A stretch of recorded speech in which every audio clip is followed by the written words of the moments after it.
Биіктиктерге қол сунуп, көдөнгө ойды толтырып, Манастың айтқаны манасчылар мандаш токун олтырып, анда Кыргызда калган салт менен, Кыргызда калган нарт менен, Манастың айтып береле, маанилүү кылып нарт менен. Анда месе сиздерге көкөтөйдүн ашын айтып берейин. Кызыл кыя кезиңде, кымбатың манас кымпайып, көрүнүп калган кез экен. Кыйнону тартып кыргыздар бөлүнүп калган кез экен.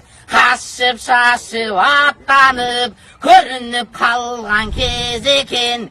Эр Манастай чуу тартып кырк жоро кирип барыптыр. Кайта канча кайдайлап допул басты чалыптыр. Албан кошой карыя турбаганын карачы, атасын көргөн баладай ыйлаганын карачы. Каныкей Манас канна деп шашкан жерин карачы.